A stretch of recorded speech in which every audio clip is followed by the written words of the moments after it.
warahmatullahi wabarakatuh. Perkenalkan, nama saya Desita Putri Ramadhani. Di sini saya guru mata pelajaran Ilmu Pengetahuan Sosial, dan dalam kesempatan kali ini saya akan melaksanakan tugas video pembelajaran mendalam. Selamat menyaksikan. Assalamualaikum warahmatullahi wabarakatuh. Waalaikumsalam warahmatullahi wabarakatuh. Gimana kabarnya kalian pada pagi hari ini? Baik. Alhamdulillah.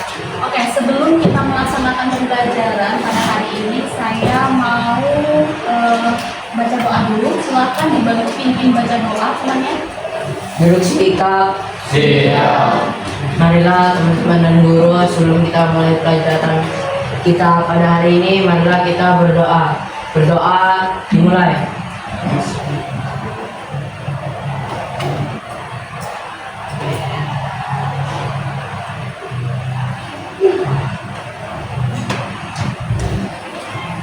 Berdoa selesai. Oke, saya dulu ya. Ahmad Yusuf Faizul, Aisyah Ali Putri Hamil Nisa, hadir. Alma Fairuz Anastasia. Hari ini kita akan belajar materi baru di IPS. Tapi sebelum kita melaksanakan pembelajaran, saya mau kita pemanasan sedikit dulu. Dan pemanasannya ini berkaitan juga dengan materi saya. Jadi kalau misalnya saya bilang keluarga, kalian tos dengan teman sebelah kalian.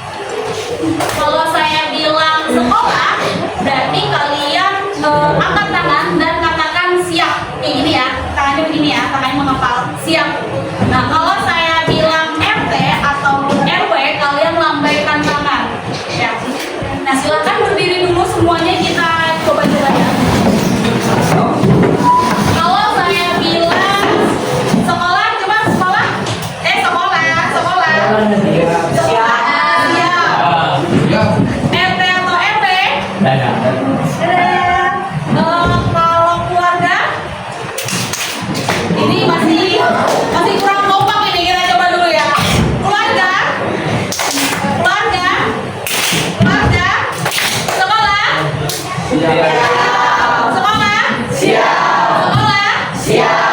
RT atau RW? Gimana perasaannya setelah main tadi? Kira-kira ada yang fokus nggak tadi sepanjang? Oke, karena ini berkaitan dengan materi saya. Jadi materi saya adalah peran lembaga sosial dalam pemanfaatan sumber daya alam dan sumber daya manusia.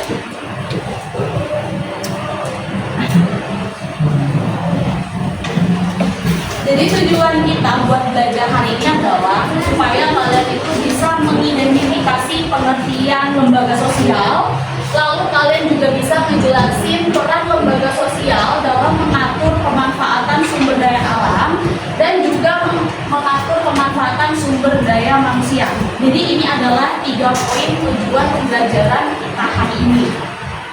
Lalu saya akan memutarkan video.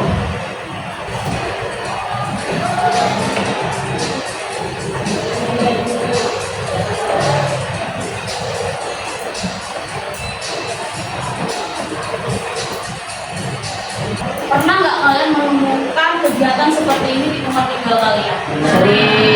Sering ya. Kira-kira siapa sih yang bikin kegiatan seperti ini? Keluarga. Terus ada lagi yang mau tambahin? RT ataupun RW. Nah, jadi video kali ini berkaitan dengan materi saya, yaitu peran lembaga sosial dalam memanfaatkan sumber daya alam dan juga sumber daya manusia. Nah, tapi sebelum kita masuk ke peran mereka, kita tuh harus tahu dulu lembaga sosial itu apa. Jadi lembaga sosial itu apa sih? Lembaga sosial itu adalah struktur sosial yang tugasnya itu memberikan aturan, norma, dan peran yang mengatur kehidupan masyarakat. Mungkin ini bahasanya agak berat sih, lembaga, misalnya tuh institusi atau organisasi. Tapi sebenarnya lembaga sosial ini adalah struktur sosial. Saya akan kasih contoh dalam kehidupan sehari-hari. Kita ada di SMP Negeri 7 Samarinda. Kira-kira di SMP ini Ada. Ada. Aturannya apa sih? Coba kasih saya 2 contoh aturan di SMP 7. Wajib menggunakan atribut sekolah. Wajib menggunakan atribut sekolah. Kemudian yang berikutnya, Ketika upacara kita wajib menggunakan topi dan dasi. oke, betul. Jadi itu adalah beberapa contoh aturan yang dibuat oleh sekolah. Nah, berarti di sini sekolah berperan sebagai lembaga sosial. Selain sekolah, ada lagi nih tadi berkaitan dengan game kita. Tadi saya nyebut apa di game itu? RT RW. RT RW sama Sekolah. sekolah sama Keluarga. keluarga. Nah, mereka ini sebenarnya masuk dalam lembaga sosial. Kok bisa? Nah, kita kelas balik dulu. Kalau untuk sekolah kan tadi sudah kita ketahui membuat aturan. Lalu di rumah itu ada keluarga. Di keluarga pernah nggak kalian ditegur gara-gara kalian itu melakukan kesalahan atau membangkang? Nah, Pernah. Biasanya dalam bentuk apa sih hukuman yang dikasih sama keluarga? cuci piring. Cuci piring. Ada yang mau nambahin? Gak boleh pegang HP. Terus nyapu. Ada nggak yang cuma diomelin aja sampai seharian nggak habis-habis? Nggak pernah ya? Nah, itu juga salah satu contoh dari lembaga sosial, yaitu keluarga. Terus ada lagi nih, RT atau RW. Nah, RT atau RW itu mengatur dalam kehidupan bertetangga. Jadi dalam bertetangga itu nggak boleh tuh ada yang namanya kelahi-kelahi. Terus juga kalau misalnya ada kegiatan 17-an di kampung yang terlibat siapa? RT dan RW. RT atau RW. Sampai di sini ada yang mau ditanyakan? Udah. Ini kan kuis cepat. Kuis cepat ini akan kita bahas setelah penugasan LKPD. Jadi setelah sesi ini saya akan membagikan LKPD atau lembar kerja peserta didik dengan pembagian kelompok. Nah, untuk pembagian kelompok saya akan membagi sesuai urutan tempat duduk aja untuk mengefisiensikan waktu. Jadi ini saya bagi kelompoknya. Ini ada 30 orang yang hadir ya tadi. Ya. 29. Jadi satu kelompok itu terdiri atas 4 orang. Nah, saya akan susun kelompoknya sesuai tempat duduk aja. Saya ambil 4-4. Jadi di sini 4 orang, 4 orang, 4 orang. Terus nanti kalian berdua gabung sama yang berdua di belakang. Terus ini 4. Terus ini nanti gabung 3. Ini 4. Terus sisanya nanti nyebar yang berdua paling belakang. Silakan dibentuk dulu kelompoknya, nanti yang kurang bisa nyebar ke kelompok lain. Silakan berhadapan dengan teman-temannya dulu. Berarti kita pindah ke situ. Iya. Oke, saya bagikan dulu LKPD-nya.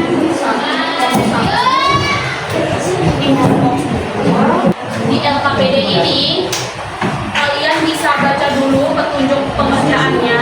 Itu kalian baca dulu kasus kelompoknya. Setiap kelompok studi kasusnya berbeda. Nah, ini saya misalnya ada memegang kelompok 7. Dari kelompok 7 kasusnya di pusat kota, jumlah anak jalanan semakin meningkat. Mereka pengamen, menjual orang, atau meminta-minta di lampu merah. Sebagian dari mereka tidak bersekolah dan hidup tanpa perlindungan yang layak. Ada yang kehilangan orang tua, ada yang terpaksa bekerja untuk membantu keluarganya. Kehidupan anak jalanan penuh resiko, rawan sakit, dieksploitasi, bahkan terjerumus pada pergaulan buruk. Banyak pihak prihatin, tetapi belum ada koordinasi jelas antar lembaga untuk menangani permasalahan ini. Nah, di belakangnya ada beberapa pertanyaan dari nomor 1 sampai 7, dan di sebelahnya ada jawaban kelompok. Nah, kalian tidak akan mungkin bisa menyontek atau bahkan bertanya dengan teman-teman kelompok lain. Kenapa? Karena studi kasusnya berbeda semua. Jadi ini adalah tugas kelompok untuk mencari tahu jawabannya. Bisa kalian cari referensinya di buku paket, atau mungkin bisa cari referensinya melalui Google-nya masing-masing. Di sini ada bawa HP. Iya, bisa kalian gunakan HP itu untuk mencari informasi sebanyak mungkin tentang pertanyaan-pertanyaan ini. Ini pertanyaannya ada masalah utamanya apa, lalu siapa saja pihak yang terlibat, lalu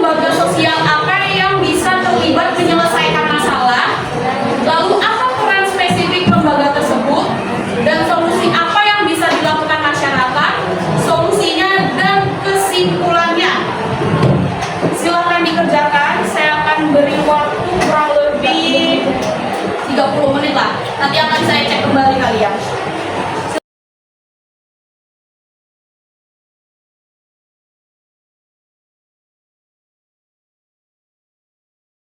Sebelum presentasi, kita kuis cepat dulu. Kalau benar angkat tangan kanan, kalau salah angkat tangan kiri. Jadi setelah ini ada beberapa soal, beberapa kalimat lah.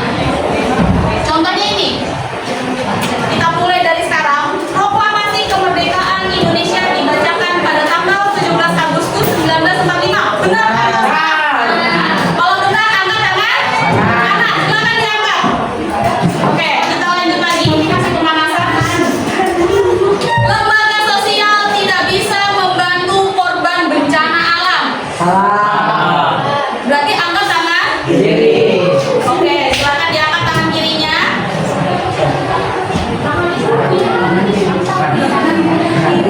Berikutnya, lembaga sosial hanya berperan dalam urusan ekonomi, tidak di pendidikan atau kesehatan. Benar atau salah? Kalau salah, angkat tangan kiri. Mana di tangan kirinya tidak semuanya angkat? Ya, oke, lanjut lagi. Sekolah hanya mengajarkan materi akademik, tidak mengajarkan karakter. Sekarang kita akan lanjut lagi.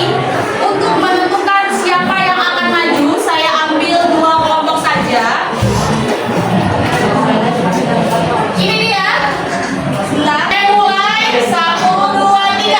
Kita lihat kelompok siapa yang cepat.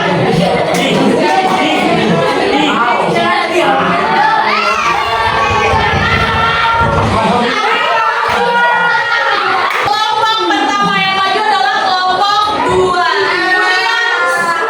Yang kedua adalah kelompok 5. Siapa kelompok 5? Iya, jadi nanti kelompoknya Syafi Syekh sama Munawir akan maju. Silakan maju dulu. Assalamualaikum warahmatullahi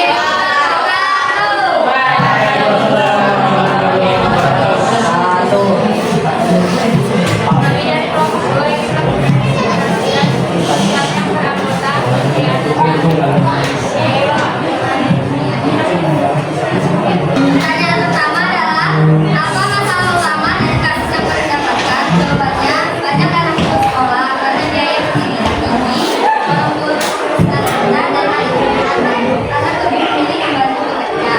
Nomor 2, siapa saja pihak yang terdampak dari masalah ini? Jawabannya anak, masa depan yang ada.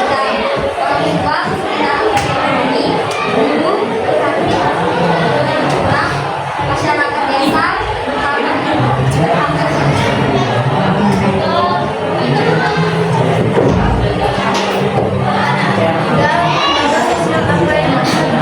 Sekian presentasi dari kami. Wassalamualaikum warahmatullahi wabarakatuh. Tepuk tangan dulu untuk kelompok mereka. Berikutnya kelompok 5, silakan maju ke depan. Assalamualaikum warahmatullahi wabarakatuh. Kami dari kelompok 5 akan mempresentasikan hasil dari oh iya, yang berangkat ambil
Oh, jadi Dimas mengetahui ternyata ada loh lembaga-lembaga yang nggak kita tahu sebelumnya ya. Kayak lembaga apa aja tadi? Lembaganya tadi?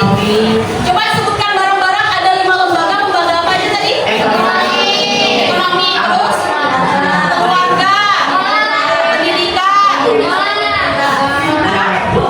pemerintah, sama Agama. agama. Oke, kira-kira dari 5 lembaga ini mana sih yang paling terasa di diri kalian? Keluarga dan sekolah. Keluarga dan sekolah atau pendidikan. Kenapa kira-kira? Coba Dimas kasih alasan kenapa. Karena kalau misalnya di rumah ini kita sehari-hari, terus di sekolah juga sehari-hari. Oh, jadi diatur perilakunya gitu ya? Oke. Sampai di sini ada yang masih mau nambahin lagi? Ada. Jadi kesimpulan pembelajaran kita hari ini adalah tentang lembaga sosial. Jadi penting banget buat kita mengetahui lembaga sosial itu apa sih. Jadi mereka ini bertugas mengatur kehidupan kalian menjadi lebih baik daripada sebelumnya. Makanya mereka bertugas membuat aturan-aturan dan yang menyusun adalah 5 lembaga tadi. Karena kita sudah ada di penghujung pembelajaran, mohon maaf apabila saya ada kesalahan dalam bertutur kata. Saya ucapkan terima kasih. Wassalamualaikum warahmatullahi wabarakatuh.